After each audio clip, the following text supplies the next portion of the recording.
अब देखो बच्चों, आज जो मैं टॉपिक डिस्कस करूंगा और ये टॉपिक है मेरा क्या, acidic nature of phenol. Okay, तो फिर स्टार्ट करते हैं बच्चों। तो देखो बच्चों, जो फिनॉल है वो एक वीक एसिडिक नेचर शो करता है। इसकी जो एसिडिटी है वो आप देखोगे अल्कोहल्स से ज़्यादा है, बट कार्बोक्सिलिक एसिड्स जो होते हैं उनसे कम है। तो यहाँ पर हम लिखेंगे, ठीक है, कि phenol shows weak acidic nature and form phenoxide salt with strong base। समझ गए ना कि आप देखोगे कि जो फिनॉल है ये एक वीक एसिडिक नेचर शो करता है और जो स्ट्रॉन्ग बेसिस हैं उनके साथ ये फिनॉक्साइड सॉल्ट बनाता है। मीन्स हम यहाँ देखें कि C6H5OH। ओके बच्चों, यहाँ रिएक्शन कराएं NaOH gives C6H5ONa plus H2। तो हम इसे क्या बोलते हैं, सोडियम फिनो ऑक्साइड। ठीक इसी तरह से C6H5OH प्लस Na, या हम कहें NaNH2 यूज़ कर दें तो भी ये बन जाएगा C6H5ONa प्लस H2, या फिर हम कहें अमोनिया। ठीक है, तो इस तरह से ये जो हैं ये सब क्या है बच्चों, स्ट्रॉन्ग बेस। ठीक है, ये भी क्या है, स्ट्रॉन्ग बेस। अब अगर हम फिनॉल की रिएक्शन देखें कि C6H5OH प्लस NaHCO3। ठीक है बच्चों, ये एक वीक बेस है, NaHCO3 है, या फिर हम अमोनियम हाइड्रोक्साइड ले लें तो इसमें नो रिएक्शन। ठीक है, means no CO2 liberated. But अगर आप देखोगे कि जब कार्बोक्सिलिक एसिड लिए जाएं RCOOH और रिएक्शन NH से करा दी जाए तो ये बनता है RCOONA plus H2O plus CO2। तो यहाँ CO लिबरेट हो रही है। ठीक है, ठीक इसी तरह से अगर हम अल्कोहल लें, अल्कोहल की रिएक्शन अगर हम किससे कराएं, NaOH से, तो no reaction. Okay, but RCOOH है और NaOH है। ठीक है, आप देखोगे RCOONA बनता है प्लस H2। तो यहां सीधा दिख रहा है कि दस, ठीक है, phenol more acidic then alcohol but less acidic then carboxylic acid. समझ गए बच्चों कि जो फिनॉल है, इन रिएक्शन से पता चल रहा है कि जो फिनॉल है वो अल्कोहल्स से तो क्या है, ज़्यादा एसिडिक है, बट कार्बोक्सिलिक एसिड से कम है। अगर हम इनकी एसिडिटी को कंपेयर करें तो आप देखोगे सबसे ज़्यादा अगर इन ऑर्गेनिक कंपाउंड्स में देखें तो कार्बोक्सिलिक एसिड है, फिर H2CO3 आता है, फिर फिनॉल आएगा। समझ गए बच्चों, फिनॉल के बाद H2O और H2O के बाद अल्कोहल, अल्कोहल के बाद फिर अगर हम कहें अमोनिया, और इस तरह से जो है। ठीक है, तो ये इनकी एसिडिटी का ऑर्डर है। समझ गए बच्चों। अगर आप देखते हैं कि इसका जो डिसोसिएशन कांस्टेंट ये होता है करीब, इसका डिसोसिएशन कांस्टेंट देखोगे आप तो 7 के आसपास, इसका डिसोसिएशन कांस्टेंट 10 के आसपास, इसका कितना होता है बच्चों 14, इसका 18, और इनका लगभग 28 या 29 से ऊपर जाता है। तो कार्बोक्सिलिक एसिड और फिनॉल, अल्कोहल्स, इनमें जो है एसिडिटी का ऑर्डर पूछे तो ये मैंने आपको करेक्ट बताया। ओके, अब आता है reason of acidity.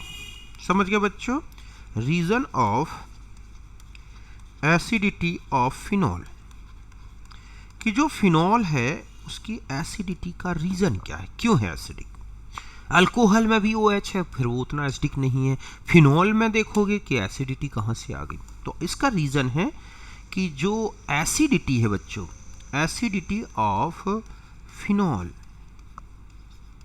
Due to resonance effect. समझ गए ना कि जो फिनॉल की एसिडिटी का रीजन है बच्चों वो है resonance effect, in which negative charge of phenoxide ion, ठीक है, negative charge of phenoxide ion delocalized in phenoxide या in बेंजीन रिंग। समझ गए बच्चों कि इसमें जब फिनॉक्साइडाइन बनेगा तो उसमें जो चार्ज है नेगेटिव चार्ज वो पूरी बेंजीन रिंग में डीलोकलाइज्ड हो जाता है। दस फिनॉक्साइड आइन more stable than फिनॉल। आप देखोगे कि जो फिनॉक्साइड आयन में एक ही प्रकार का चार्ज रह जाता है तो वो पूरे में डिस्ट्रीब्यूट होता है, जबकि हम फिनॉल में देखेंगे तो उसमें चार्ज डिस्ट्रीब्यूशन दिखाई देता है। तो चार्ज डिस्ट्रीब्यूशन के कारण वो कम है जो है स्टेबल है। तो देखो इस तरह से समझें हम कि ये है हमारे पास फिनॉल, ओके, यहाँ है OH ग्रुप, यहाँ क्या होते हैं इस तरह से लोन पेयर। यहाँ कौन सा इफेक्ट आता है बच्चों, plus R effect. Plus R effect का मतलब क्या हुआ कि ये जो इलेक्ट्रॉन है ये इधर शिफ्ट होगा और ये इधर शिफ्ट होगा। अब ऐसा होगा तो क्या इफेक्ट पड़ेगा, देखो कि यहाँ डबल बॉन्ड का नेचर आ गया, यहाँ पर अब आप देख रहे हैं कि एक पॉजिटिव चार्ज डेवलप हो गया। इससे ऑक्सीजन की इलेक्ट्रोनिगेटिविटी बढ़ जाती है और ज़्यादा, क्योंकि ऑक्सीजन में पॉजिटिव चार्ज स्टेबल नहीं होगा। वो अपनी इलेक्ट्रॉन डेंसिटी को दोबारा पूरा करने के लिए इस तरह से H को क्या कर देगा बच्चों, लिबरेट कर देगा, और यहीं पर यहाँ पर क्या आता है एसिडिक नेचर। अब ध्यान से देखें कि ये जो प्रोटॉन फ्री होता है ज़्यादा समय नहीं रुक सकता, क्योंकि फिनॉक्साइड आयन ज़्यादा स्टेबल नहीं है फिनॉल से तो ज़्यादा स्टेबल है, बट जो और भी एनाइंस होते हैं उनके रिस्पेक्ट में ये ज़्यादा स्टेबल नहीं है। तो अब क्या होगा कि ये निगेटिव चार्ज अब जो है पूरी रिंग में डिस्ट्रीब्यूट होना शुरू हो जाता है, ऐसे यहाँ आ जाएगा। मीन्स ये जो नेगेटिव चार्ज है वो यहाँ पे आएगा, ऐसे हम इसको इस एरो से समझें, ऐसा आ गया। फिर और देखो अगला रेजोनेंस होगा तो क्या होगा इसमें कि और नेगेटिव चार्ज ऑर्थो पोजीशन में पहुंच जाएगा, यहाँ पे ऐसे ये हो गया ऐसे, है ना। और फाइनली आप देखोगे कि नेगेटिव चार्ज फिर ऑक्सीजन में आ गया इस तरह से, और ये एक फिनॉक्साइड आयन बन गया। और हम इसको ऐसे कह सकते हैं कि ये जो रेजोनेंस स्ट्रक्चर है इनका जो हाइब्रिड बना, तो ये जो नेगेटिव चार्ज है आप देख रहे हैं कि हम इसको ऐसे शो कर दें कि यहाँ पर जो है नेगेटिव चार्ज आ रहा है, यहाँ पर नेगेटिव चार्ज आ रहा है, यहाँ पे आ रहा है, और ये इस तरह से जो है स्पीसीज। तो इसमें देख रहे हैं आप पूरे फिनॉक्साइड आयन में एक ही क्या है चार्ज है, जबकि फिनॉल में देखो आप दो प्रकार का चार्ज दिख रहा है यहाँ पर। तो इसके रिस्पेक्ट में जो फिनॉक्साइड का रेजोनेंस स्ट्रक्चर है वो काफ़ी स्टेबल होता है, और यही रीज़न है कि फिनॉल अपना नेगेटिव चार्ज को पूरी रिंग में डिस्ट्रीब्यूट करके और अपने आप को ज़्यादा स्टेबल बनाता है। ठीक है, अब आता है कि जो अल्कोहल हैं, अगर हम अल्कोहल में देखें तो अल्कोहल्स जो हैं not show resonance, means negative charge जो है इसका, समझ गए बच्चों, negative charge not delocalized in molecule. कि अगर आप ये देखते हैं कि ये है एक ये है, और अगर ये इस तरह से अगर ऑक्साइड आयन बना भी लेगा एल्को ऑक्साइड आयन, तो निगेटिव चार्ज उसी ऑक्सीजन में बना रहेगा ऐसे, और ये हाईली अनस्टेबल होगा। तो ऐसे में तुरंत क्या होगी, ये इस तरह रिवर्स हो जाएगी। तो जितने समय तक फिनॉल में प्रोटॉन फ्री रहता है उतने समय तक अल्कोहल में नहीं हो सकता। तो बहुत ही स्ट्रॉन्ग बेस चाहिए है जो बिल्कुल निकले प्रोटॉन और तुरंत पकड़ लें, जबकि वीक जो बेस हैं या कॉमन बेस हैं वो फिनॉल को तो एसिडिक बना देते हैं, लेकिन अल्कोहल के साथ ऐसा नहीं कर सकते।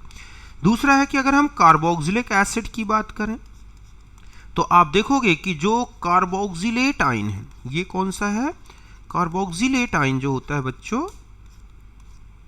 Carboxylate ion more stable than phenoxide ion, because negative charge, ठीक है, delocalized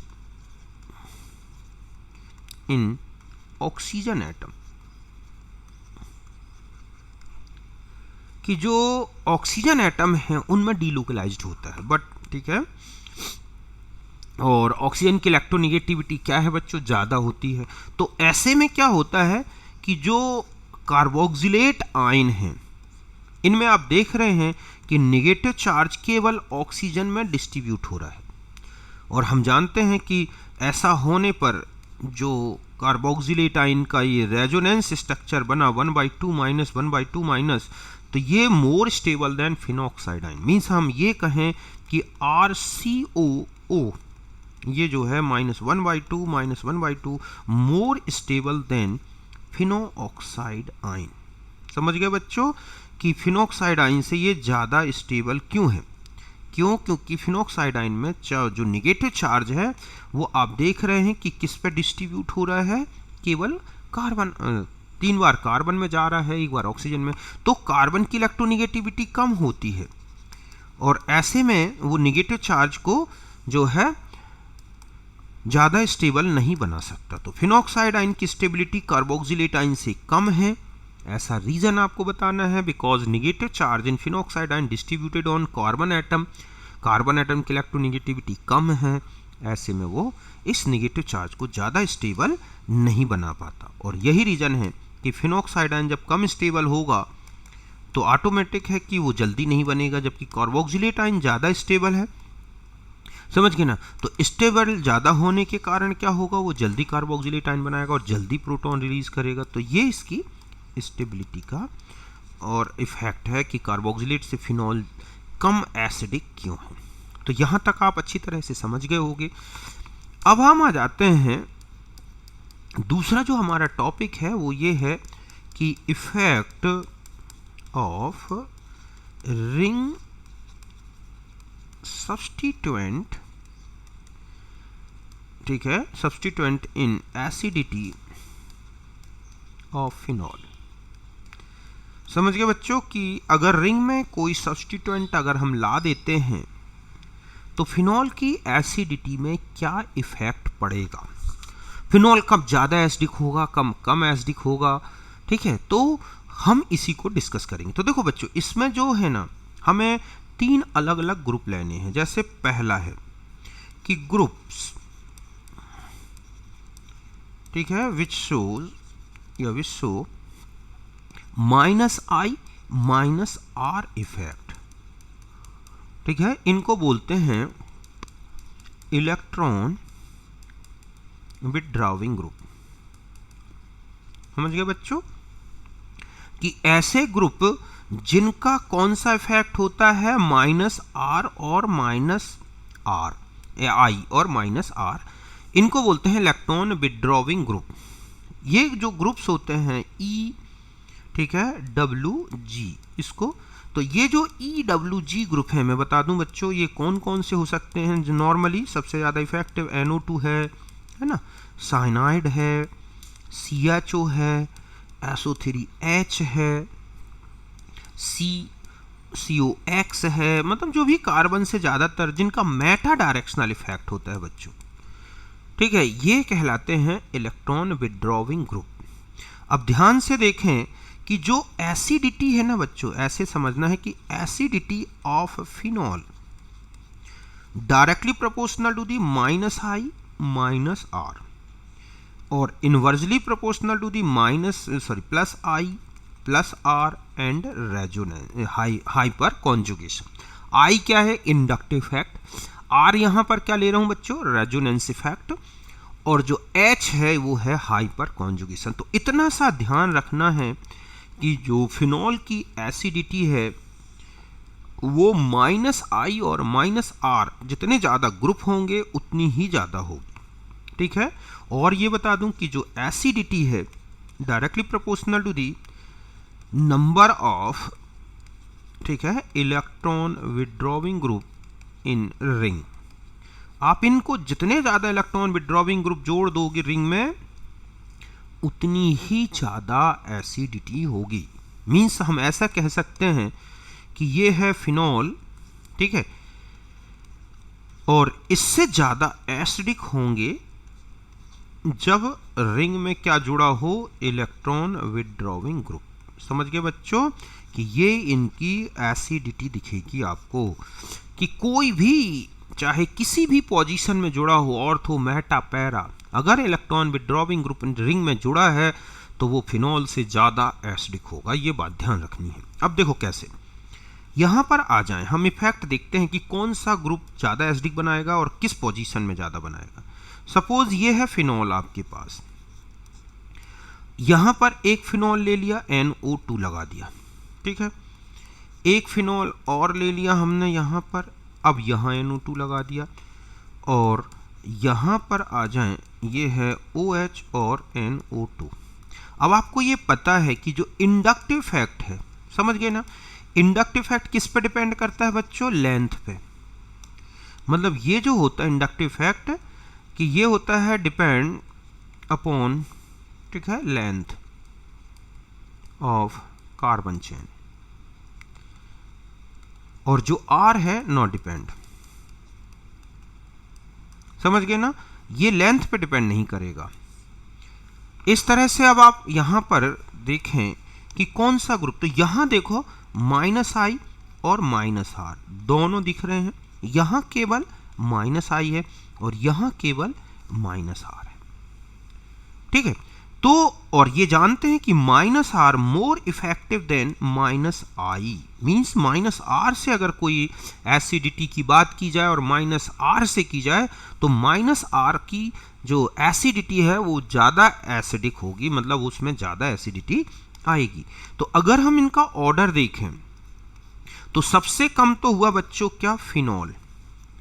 फिर इसके बाद आ जाओ, देखो यहाँ -R है, यहाँ -I, तो यहाँ इसके बाद तो कौन आ जाएगा? आपको सीधा दिख रहा है मेटा नाइट्रो। कौन आ जाएगा बच्चों? Meta nitro. अब आता है कि ऑर्थो और पैरा में, तो एक्सपेक्टेड अकॉर्डिंग टू रूल्स कि जो पैरा है उससे ज़्यादा एसिडिक क्या हो जाएगा बच्चों? जो है ऑर्थो। यही हुआ ना। तो इस तरह से ये हमारा एसिडिटी का जो है ऑर्डर है और ये एक एक्सपेक्टेड है, ठीक है, कि ऐसा होगा और होना भी चाहिए क्योंकि -R। बट एसिडिटी में थोड़ा सा ऑर्थो इफेक्ट आ जाता है कि जो ऑर्थो नाइट्रोफिनॉल है ना बच्चों, नाइट्रोफिनॉल फॉर्म, ठीक है, या ortho nitrophenol, orthonitrophenol less acidic than para nitrophenol because orthonitro जो ग्रुप है ना बच्चों, group form HB hydrogen bond with OH group and decrease, ठीक है, लिबरेशन प्रोटॉन, कि यहाँ पर एक क्या बन जाता है? हाइड्रोजन बॉन्डिंग हो जाती है, मींस यहाँ पर ये बहुत ज़्यादा एसिडिक हाइड्रोजन है, बट यहाँ पर नाइट्रो ग्रुप थोड़ी देर के लिए उसको पकड़ लेता है, और ऐसे में जहाँ एसिडिटी ज़्यादा होनी थी वहाँ कम हो गई। तो एक्चुअल ऑर्डर क्या हो जाएगा, देखो फिनॉल, फिर मेटा, ठीक है, नाइट्रोफिनॉल ये वाला, फिर इससे ज़्यादा क्या हो जाएगा बच्चों, ऑर्थो, और फिर क्या आएगा, पैरा नाइट्रोफिनॉल। तो ये है एक्चुअल ऑर्डर, समझ गए ना। और यही ध्यान रखना है, ये बहुत ही इंपॉर्टेंट है इस तरह से। अब आता है कि देखो अगर हम नाइट्रो ग्रुप बढ़ाना शुरू करें कि ये OH है, फिर एक नाइट्रो ग्रुप लगा दें हम यहाँ पर, फिर हम 2 नाइट्रो ग्रुप लगा दें यहाँ पर, एक यहाँ लगा दें और एक यहाँ ले लें, और फिर 3 नाइट्रो ग्रुप लगा दिया जाए रिंग में ऐसे, एक यहाँ पे, एक यहाँ पे और एक यहाँ पे। अब आपसे पूछा जाए कि कौन ज़्यादा एसिडिक है, तो अभी मैंने आपको बताया था कि जितने ज़्यादा number of electron withdrawing group आएंगे रिंग में, उतना ही ज़्यादा इनकी एसिडिटी होती जाएगी। जैसे इसका आप देखते हैं कि जो डिसोसिएशन कांस्टेंट है फिनॉल का, वो इतने के करीब होता है ना। अगर हम ऑर्थोनाइट्रो में चले जाएं तो इसका जो डिसोसिएशन कांस्टेंट है -6 × 10⁻⁻8 के करीब है। इसका अगर आप डिसोसिएशन कांस्टेंट देखेंगे तो ये -4 के आसपास का है, और इसका 1.95 × 10⁻³ है। तो अब आप ये देखोगे कि ये ठीक है कि लेस एसिडिक देन RCOOH, और अगर इनको देखोगे तो ये है मोर एसिडिक देन, ठीक है, RCOOH। तो ये जो है आप देखोगे कि नॉट गिव, ठीक है, CO2 विद, ठीक है, NaHCO3, बट इनमें देखोगे कि दे लिबरेट CO2 फ्रॉम NaHCO3। क्यों? क्योंकि इन दोनों में आप देख रहे हैं कि इनका डिसोसिएशन कांस्टेंट एसिटिक एसिड से ज़्यादा है, कार्बोक्सिलिक एसिड से ज़्यादा है, फॉर्मिक एसिड को छोड़ के। तो इसीलिए ये लिबरेट करते हैं CO2 और ये दोनों लिबरेट नहीं करते। तो यहाँ तक बात क्लियर है बच्चों। इस तरह से नाइट्रो कंपाउंड या इलेक्ट्रॉन विड्रॉविंग ग्रुप होने पर ये एसिडिटी का रीजन है। ध्यान रखें, इलेक्ट्रॉन विड्रॉविंग ग्रुप NO2 को छोड़कर ऐसा कोई है जो हाइड्रोजन बॉन्डिंग नहीं करता, उनमें ortho more acidic then para. Okay, इतना क्लियर है। यहाँ तक तो ये हो गया हमारा इलेक्ट्रॉन विड्रॉविंग ग्रुप जिसके दोनों इफेक्ट निगेटिव थे। अब हम दूसरा देखते हैं कि है कि ये हैं groups with -I + R effect, और इनको बोला जाता है बच्चों इलेक्ट्रॉन रिलीजिंग। कौन से इफेक्ट हैं ये? इलेक्ट्रॉन रिलीजिंग ग्रुप वाले, कि इनका क्या इफेक्ट पड़ेगा। ठीक है, तो अब हम इनका भी देखते हैं कि इनके इफेक्ट के बारे में, कि रिलीजिंग ग्रुप्स हम इनको ERG से रिप्रेजेंट करें।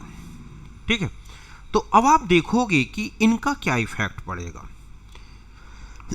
तो देखो बच्चों, जो एसिडिटी है, ठीक है, अभी मैंने बताई थी कि directly proportional -I -R, inversely proportional +I +R, और ये बता दूं कि +R more effective than minus या +I, कि अगर +I इफेक्ट है तो -I हो या +I हो, दोनों से ज़्यादा इफेक्टिव होगा, और ऐसे में फिनॉल की एसिडिटी ज़्यादा डिक्रीज होगी। अगर वो -I इफेक्ट रखता है और +R रखता है तो +R से हम एसिडिटी डिसाइड करेंगे, ना कि -I से।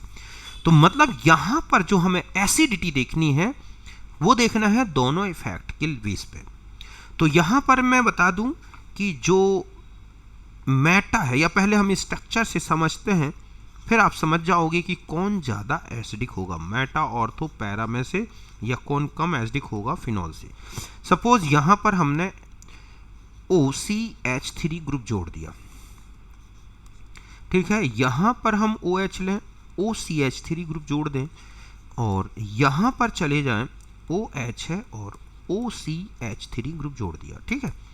अब हम यहाँ देखें, देखो यहाँ पे यहाँ -I और +R है, ठीक है। तो R का इफेक्ट कुछ ना कुछ तो कॉम्पनसेट हो गई माइनस से। यहाँ पर -I है और यहाँ पर ओनली +R है और यहाँ -I +R बोथ 0 है ना। अब आपसे कहा जाए कि एसिडिटी किसकी ज़्यादा होगी, तो देखो -I आखिर मेटा में तो आ ही रहा है, जबकि फिनॉल में तो ऐसा कोई भी इफेक्ट नहीं है। तो ध्यान रखें कि मेटा डेरिवेटिव जो है वो ज़्यादा एसिडिक हो जाएगा। मीन्स यहाँ पर हम OH लें और यहाँ पर हम मेटा रखें, ठीक है, मेटा में OCH3, तो ये ज़्यादा एसिडिक होगा। ठीक इसी तरह से अगर हम यहाँ पर फिनॉल ले लें तो फिनॉल ज़्यादा इसके बाद आएगा। क्यों? क्योंकि इन दो में है, इसमें देखो आप और इसमें +R तो काम कर ही रहा है ना, तो ऑटोमेटिक है कि +R इफेक्ट फिनॉल की एसिडिटी को तो नॉर्मल फिनॉल से कम ही कर देगा। अब आता है कि ऑर्थो और पैरा में कौन होगा, तो अगर हम ऑर्थो और पैरा में कंपेयर करते हैं तो R तो दोनों में है, लेकिन ऑर्थो में -I भी है, तो यहाँ पर जो +R का जो इफेक्ट है थोड़ा सा कम हो जाएगा बच्चों। मीन्स मैं ये कहूँ कि ये R1 है, ठीक है, कि ये क्या है R1 और ये क्या है R2, तो ध्यान रखें कि R1 का जो इफेक्ट होगा वो R2 से कम हो जाएगा। ऐसा क्यों? क्योंकि यहाँ पर +I भी काम कर रहा है। अब ऐसे में क्या होगा कि एसिडिटी में क्या इफेक्ट पड़ेगा, तो एसिडिटी अगर हम देखें कि ये OH है तो OCH3 की, ठीक है, ये है। और फिर इसके बाद जो है बच्चों, अगर आप देखोगे, सॉरी यहाँ पर ऑर्थो नहीं आएगा, यहाँ पर कौन आ जाएगा बच्चों, एक बार ध्यान, और थोड़ी सी जगह मैं ले लूँ, मैं यहाँ पे जगह से कम है, तो यहाँ पर देखो आप ऐसे ले लेंगे कि यहाँ पर तो आ गया फिनॉल, फिर इन दोनों में से, ठीक है, पैरा और ऑर्थो में तो ऑर्थो ज़्यादा एसिडिक है, तो इसका मतलब है कि अगर हम यहाँ देखते हैं कि कौन ज़्यादा एसिडिक है, तो यहाँ हो जाएगा OH और यहाँ पर OCH3, और सबसे कम जो एसिडिक नेचर शो करेगा बच्चों वो हो जाएगा OCH3। बात समझ गए ना कि यहाँ पर जो OCH3 है, ठीक है, वो ऑर्थो पोजीशन में है, लेकिन वहाँ पर +R इफेक्ट थोड़ा कम पड़ जाएगा, R2 ज़्यादा है, इसीलिए पैरा कम एसिडिक होगा। ठीक जस्ट ऐसा ही इफेक्ट आपको एमिनो ग्रुप के साथ दिखता है, O यहाँ है, ठीक है, तो यहाँ पर हम NH2 ले लें तो इसी तरह से यहाँ पर ये फिनॉल आ जाएगा OH, क्योंकि NH2 का भी यही सेम इफेक्ट होता है, तो OH और NH2, और यहाँ पर आ जाएं तो इस तरह से OH और NH2। यहाँ तक बात क्लियर है। और ध्यान रखें कि जो यहाँ पर OH है, ठीक है, और यहाँ पर OCH3 है, तो ये ज़्यादा एसिडिक है देन अगर हम हर एक को कंपेयर करें NH2 से। ऐसा क्यों? क्योंकि इलेक्ट्रोनेगेटिविटी में हम देखें, ठीक है, तो O की ज़्यादा है नाइट्रोजन की, और -I इफेक्ट देखें तो OCH3 का ज़्यादा होगा किससे बच्चों, NH2 से। इसलिए मिथॉक्सी जो फिनॉल हैं वो अमीनो फिनॉल से क्या होंगे, ज़्यादा एसिडिक होंगे। बात यहाँ तक बिल्कुल क्लियर है, ठीक है। तो जो इलेक्ट्रॉन रिलीजिंग ग्रुप है ना बच्चों, जैसे OR है, ठीक है, NH2 है, NHR है, ठीक है, NR2 है, इस तरह के जो ग्रुप हैं, ठीक है, OH है, इस तरह के ग्रुप हों तो इनको बोलते हैं। तो इनका जो ऑर्डर आएगा वो यही होगा। अब मैं एक और बता दूं यहाँ पे कि यहाँ पर अगर OH है और यहाँ OH है, ठीक है बच्चों, और यहाँ OH है और यहाँ OH है, और एक हम ले लें कि यहाँ OH है और यहाँ OH है, और केवल एक OH है, तो ध्यान से देखें कि जब दोनों OH हैं तो अगर एक इलेक्ट्रॉन रिलीजिंग, अगर मान लो ये +R इफेक्ट शो करेगा, समझ गए ना, तो इसका प्रोटॉन ज़्यादा एसिडिक हो जाएगा और इसका प्रोटॉन, ठीक है, ये मोर हो जाएगा, मोर एसिडिक होगा, और इसका जो प्रोटॉन है लेस एसिडिक हो जाएगा। तो एक कंडीशन में अगर एक की एसिडिटी डिक्रीज हो रही है तो दूसरे की तो बढ़ रही है ना, क्योंकि जैसे ही लोन पेयर OH का रिंग की तरफ सब्सटीट्यूट होगा, आप देखोगे एक ऑक्सीजन में, तो यहां पर अगर हम देखें कि यहां पर इस तरह से और यहां पर ये है OH, तो अगर ये लोन पेयर यहां आएगा, सोचो, ठीक है, तो ये नेगेटिव चार्ज यहां आएगा और ऐसे में इसकी एसिडिटी तो कम होगी और इसकी एसिडिटी बढ़ेगी, तो ये मोर एसिडिक हो जाएगा और ये क्या होगा बच्चों, लेस एसिडिक हो जाएगा। तो अब आता है कि एसिडिटी का ऑर्डर क्या है, ठीक है। तो अगर हम यहां देखें तो यहां देख रहे हैं आपकी -I और +R दोनों काम कर रहे हैं, यहां -I है, यहां +R है। अब आता है कि ऑर्डर तो वैसे ही होना चाहिए जैसे अभी आपने ऊपर देखा, लेकिन एक्चुअल में ये ऑर्डर जो दिखाई देता है इसमें आप देखोगे कि कौन ज़्यादा एसिडिक है। तो सबसे ज़्यादा एसिडिक तो मैं बता दूं पहला कि मेटा होगा, क्योंकि मेटा में केवल -I इफेक्ट काम करता है और दूसरा इफेक्ट काम नहीं करता, ठीक है। तो सबसे ज़्यादा तो हो जाएगा कौन सा बच्चों, मेटा, और इसका डिसोसिएशन कांस्टेंट होता है 3 × 10⁻⁻10। अब आता है कि इसके बाद दूसरे नंबर में कौन आएगा, तो दूसरे नंबर में बता दूं कि इसमें आता है पैरा वाला। ऐसा इसलिए होता है बच्चों क्योंकि पैरा पोजीशन में जो OH है, एक तो ये है कि ये ऐसा होगा, लेकिन OH ग्रुप्स जो होते हैं ना बच्चों, OH ग्रुप्स फॉर्म HB, ठीक है, which decrease acidity, but in para no intramolecular HB possible, ठीक है। और ऐसे में एक फिनोलिक ग्रुप तो ज्यादा एसिडिक रहेगा ही। तो जब एक अकेला OH था और जब 2 OH हो गए, तो जो पैरा वाला होता है ना बच्चों, उसमें इस तरह की इंट्रामोलिकुलर हाइड्रोजन बॉन्डिंग की कंडीशन नहीं बनती, इसीलिए ये ज्यादा एसिडिक हो जाता है किससे बच्चों, फिनॉल से। कि इसका अगर आप डिसोसिएशन कांस्टेंट देखोगे तो ये होता है 2 × 10⁻⁻10, ठीक है, जबकि फिनॉल का होता है 1.1 × 10⁻⁻10। और जो ऑर्थो बचता है ना, ऑर्थो में इस तरह की हाइड्रोजन बॉन्डिंग हो जाने के कारण इसका जो Ka है वो है 10⁻⁻10। तो ये ऑर्डर मिलता है जब OH ग्रुप हो, कि पैरा जो है वो फिनॉल से ज्यादा एसिडिक क्यों हो गया बच्चों, क्योंकि इसमें OH एक अगर R इफेक्ट शो कर रहा है तो उसका H की एसिडिटी ज्यादा बढ़ जाती है देन फिनॉल से, जबकि ऑर्थो वाले में क्यों कम हो गई, क्योंकि वो इंट्रामोलिकुलर हाइड्रोजन बॉन्डिंग कर लेने से H को जल्दी फ्री नहीं करते। तो इस तरह से इफेक्ट दिखता है किसमें, हाइड्रोक्सी फिनॉल में। अब हम आ जाते हैं C नंबर की +I और H इफेक्ट, ठीक है, और ये होता है जैसे कि CH3 है, CH2CH3 है, इस तरह के ग्रुप का। तो अब आपको ध्यान रखना है कि जो एसिडिटी है, acidity inversely proportional to the +I और +H या H, समझ गए ना, कि अगर H इफेक्ट है तो एसिडिटी, और H more effective than +I, इसका मतलब है H ज्यादा एसिडिटी डिक्रीज करेगा देन +I। हम एक एग्जांपल से समझते हैं कि ये है यहाँ पर हमारे पास OH, ठीक है, और अब हम यहाँ आ जाते हैं एक OH और CH3 का, ठीक है, एक और लेते हैं, यहाँ OH है और यहाँ CH3 लगा दें, और यहाँ पर आ जाएं OH और यहाँ पर हम CH3 लगा दें। अब आप देखो कि यहाँ +I भी है और H भी है बच्चों, ठीक है, यहाँ केवल +I है और यहाँ केवल H इफेक्ट है, जबकि इसमें एक भी नहीं है। तो अगर हम देखें कि फिनॉल जो है सबसे ज़्यादा एसिडिक हुआ इन तीनों में, तो OH की एसिडिटी आएगी। फिर यहाँ देखो, यहाँ H है, यहाँ भी H है, यहाँ +I भी है, यहाँ केवल +I है, तो इसके बाद सीधा सा दिख रहा है कि कौन आ जाएगा बच्चों, मेटा वाला, मेटाक्रिसॉल, इसको हम क्या बोलते हैं, मेटाक्रिसॉल। अब आता है कि इन दोनों में कौन आएगा, तो देखो यहाँ दोनों मिलके एसिडिटी डिक्रीज कर रहे हैं, यहाँ अकेला एक डिक्रीज कर रहा है, तो ऑटोमेटिक है कि ये वाला जो है CH3, ये ऑर्थो वाला जो क्रिसॉल है वो पैराक्रिसॉल से क्या हो जाएगा बच्चों, जो है ज़्यादा एसिडिक होगा। तो इस तरह से मतलब पैराक्रिसॉल ऑर्थोक्रिसॉल से क्या होगा बच्चों, ज़्यादा एसिडिक होगा।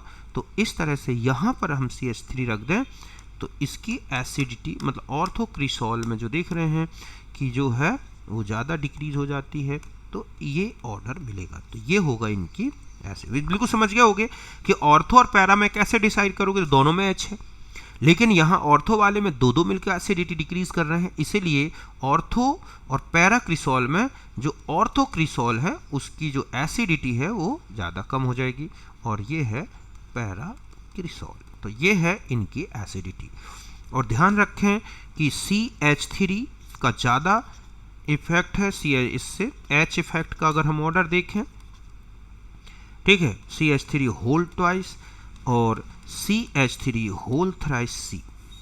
तो ऑटोमेटिक है कि अगर आपसे कहा जाए कि ये वाला OH यहाँ CH3 लिखा है तो इससे ज़्यादा एसिडिक होगा OH यहाँ पर CH2CH3, क्योंकि जो हाइपर कॉन्जुगेशन है उसका जो एक्सटेंट है वो कम होता जाएगा इस तरह से। और आगे बढ़ोगे तो यहाँ OH और यहाँ पर CH3 होल थ्राइस। तो क्योंकि यहाँ पर जो हाइपर कॉन्जुगेशन है बच्चों वो क्या हो रहा है, डिक्रीज हो रहा है, तो एसिडिटी क्या हो रही होगी, इंक्रीज हो रही होगी, क्योंकि इंडक्टिव फैक्ट तो यहाँ इफेक्टिव है ही नहीं। तो केवल अगर हम देखें तो H डिक्रीज हो रहा है तो एसिडिटी इंक्रीज होगी। अब आता है, कई बार ऐसा आ जाता है कि अगर मान लिया जाए कि यहाँ पर OH और यहाँ पर, ठीक है, NH2 है, फिर यहाँ पर अगर हम जाएं कि यहाँ पर OH और यहाँ पर CH3 है, तो पूछा जाए ज़्यादा एसिडिक कौन होगा बच्चों, तो देखो यहाँ पर प्लस R है, यहाँ H है, और हम जानते हैं plus R more effective than H। तो ऐसे में जो ये है NH2, उसकी एसिडिटी इस क्रिसॉल से कम हो जाएगी बच्चों, कि NH2 का प्लस R इफेक्ट है, H का H है, तो प्लस R ज़्यादा इफेक्टिव है, इसलिए NH2 ग्रुप ज़्यादा एसिडिटी को डिक्रीज करेगा देन CH3। बात समझ गए ना अच्छी तरह से। तो इस तरह का इफेक्ट इनको में भी मिलता है। अब देखो बच्चों, अब आता है कि अगर मान लिया जाए कि आपको इस तरह से दिया हो हैलोजन, कि अब हम आ जाते हैं मेनली हैलोजन पे, तो इनमें दो प्रकार के इफेक्ट मिलेंगे। हैलोजन अगर आप देखोगे तो हैलोजन में जो है प्लस या minus I effect more effective than, ठीक है, plus R for chlorine, bromine and iodine, but in fluorine plus R more effective minus I, क्योंकि बिकॉज फ्लोरीन गिव, ठीक है, इफेक्टिव पी पाई मीन्स 2p, ठीक है, ओवरलैपिंग देन अदर हैलोजन। समझ गए बच्चों कि जो ये होता है फ्लोरीन, उसमें 2p ओवरलैपिंग ज़्यादा इफेक्टिव होती है अदर हैलोजन में, क्योंकि एक ऑक्सीजन की 2p, मतलब हम ये कहें कि यहाँ पर अगर फ्लोरीन जुड़ा है तो इसकी जो p ऑर्बिटल है ये, और इनकी p ऑर्बिटल जो है यहाँ पे, इनके बीच में अच्छी इफेक्टिव ओवरलैपिंग होगी, क्योंकि ये भी 2p है और ये भी 2p है, ठीक है। तो ऐसा होने से क्या होगा, फ्लोरीन का जो प्लस आर इफेक्ट है वो ज़्यादा इफेक्टिव है माइनस आई से, बाकी में। और तो अब आता है कि एसिडिटी में क्या इफेक्ट पड़ेगा। तो देखो बच्चों, फ्लोरीन, ठीक है, फॉर्म HB विद, ठीक है, OH, एक तो ये है, एंड गिव इफेक्टिव, ठीक है, 2p या 2p पाई ओवरलैपिंग। देयरफॉर लेस, ठीक है, एसिडिक, या कहें कि जो एसिडिटी होगी,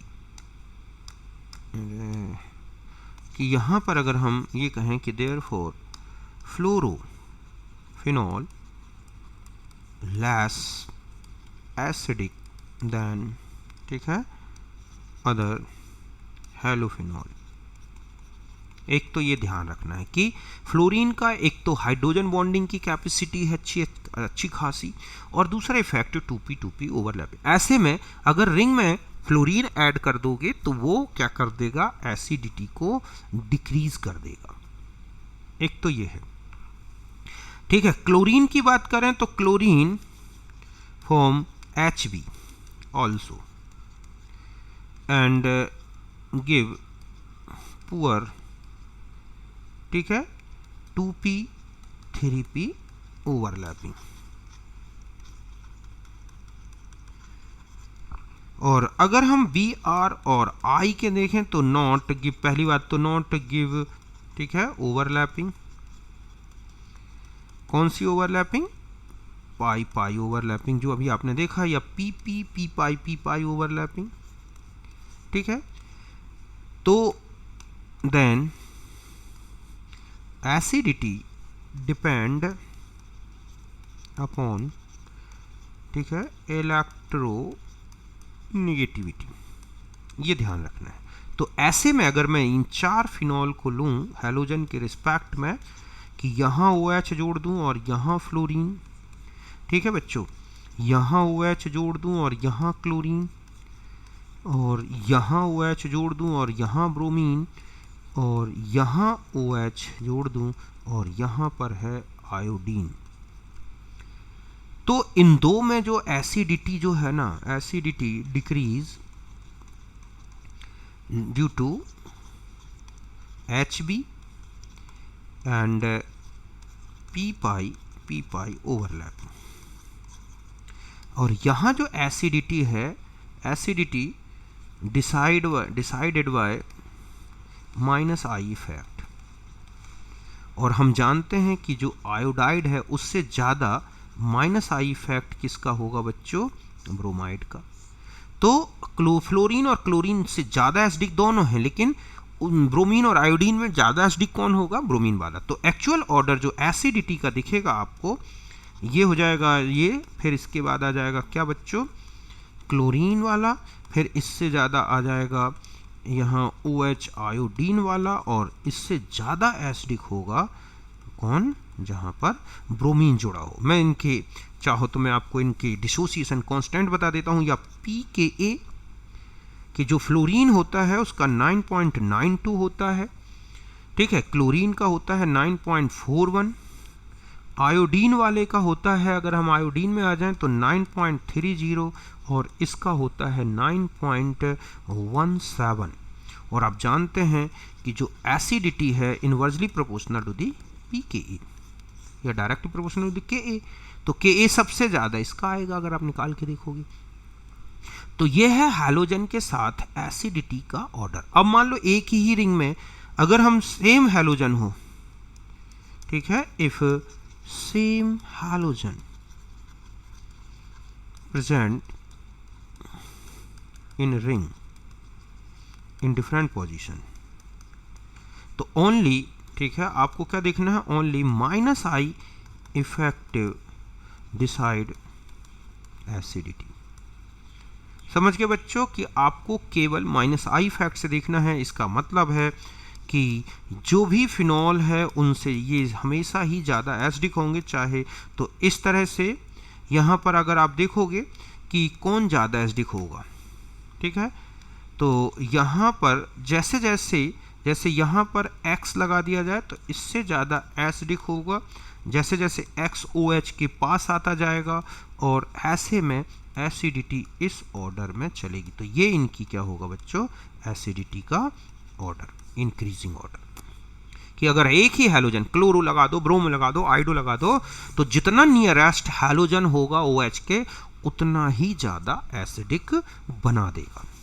तो हैलोजन की इस तरह से इफेक्ट पड़ता है कि जब आप उसमें क्या ऐड कर देते हैं, कोई हैलोजन ग्रुप। तो इस तरह से ये है फिनॉल की एसिडिटी के बारे में, कि आपको मैंने हैलोजन का ही बता दिया कि क्लोरो और फ्लोरो जो हैं दोनों लेस एसिडिक देन ब्रोमो और आइडो। फ्लोरो क्यों है क्लोरो से कम, क्योंकि फ्लोरो में एक तो पाई ओवरलैपिंग इफेक्टिव और हाइड्रोजन बॉन्डिंग, क्लोरीन में केवल हाइड्रोजन बॉन्डिंग है। बाकी दो में देखोगे तो हाइड्रोजन बॉन्डिंग इफेक्ट चार्ज इस तरह का कोई इफेक्ट नहीं आ रहा, केवल -I इफेक्ट डिसाइड करेगा, और ब्रोमीन का ज़्यादा है इसलिए ब्रोमीन ज़्यादा एसिडिक कर देता है फिनॉल को। और इस तरह से फिनॉल की एसिडिटी के बारे में ये हमारा एक जो है लेक्चर था। तो इसको आप अच्छी तरह से स्टडी करोगे, अब मैं समझता हूँ आपको कोई दिक्कत अब नहीं आएगी एसिडिटी के बारे में, फिनॉल की एसिडिटी को समझने में। समझ गए बच्चों? तो यहाँ तक था हमारा आज फिनॉल की एसिडिटी से रिलेटेड मैटर। फिर हम मिलेंगे नेक्स्ट में, जिसमें हम लेंगे इलेक्ट्रोफिलिक सब्स्टिट्यूशन इन फिनॉल।